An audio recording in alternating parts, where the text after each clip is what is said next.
Here's another easy to do welding project for a weekend.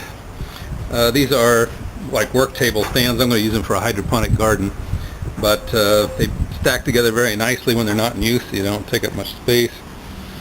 They're easy to build. Some features: they only have one crossbar, so you can work on this side without tripping over it.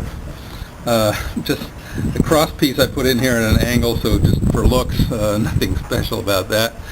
The top bar was bent. I mean, I got it, this is used pipe, so it came in bent like this, so I bent it, I used it with a bend down so that water would not collect inside there and rust.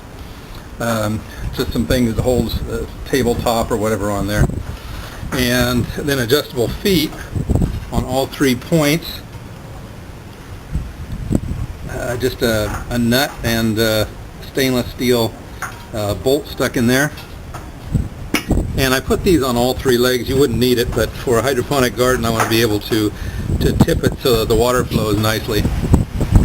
And that's about it. So there you have it. A work table stand, sign stand, hydroponic garden stand. Something easy, quick to do for the weekend, and some fun way to burn some welding rods. Anyway, hope you found it interesting.